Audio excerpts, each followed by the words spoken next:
This is your Friday Refresh brought to you by Liberte Ministries. You can find more info on them at travisloveshaiti.com. Last time we talked about the need for a village. Relationships, they benefit us in our physical and emotional and spiritual health. And many times the village is just something that exists without effort, or maybe it used to be. In the past, people seemed to work with the same group of people for years, and I know many still do.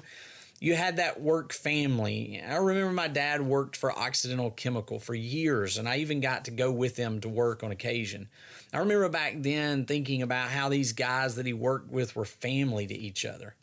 Then there are neighborhoods. I never really lived in a neighborhood growing up, but I had neighbors that I hung out with and I got in trouble with. I live in a neighborhood now, and my kids get to enjoy the friendships, and we as the parents enjoy having this village to help us. Travis and I also enjoyed a large extended family. His mother and my father are siblings, and they were a part of an 11-kid bunch. My mom had 3 siblings with several other step siblings. Travis's father had 11 other siblings. So if you start trying to add up all the number of aunts and uncles that we combined have, it would take a calculator. That was quite a village that each of us had to keep us in line. We needed it.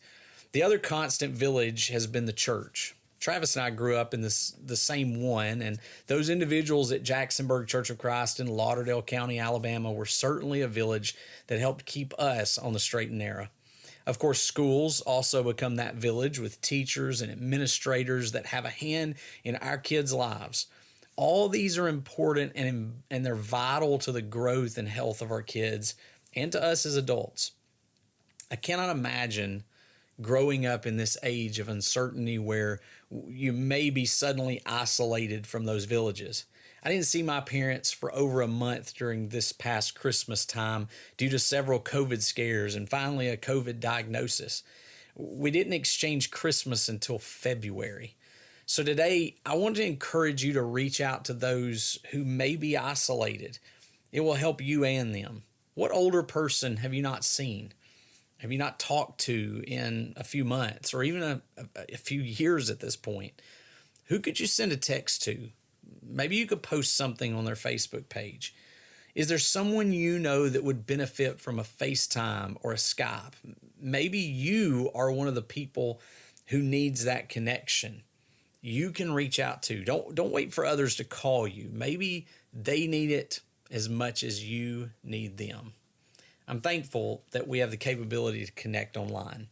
Even though it is not quite the same, maybe it will get us through the bump in the road.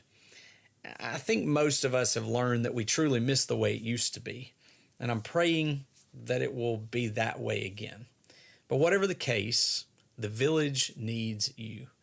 Do your part to encourage your village. And that, my friends, is your Friday Refresh.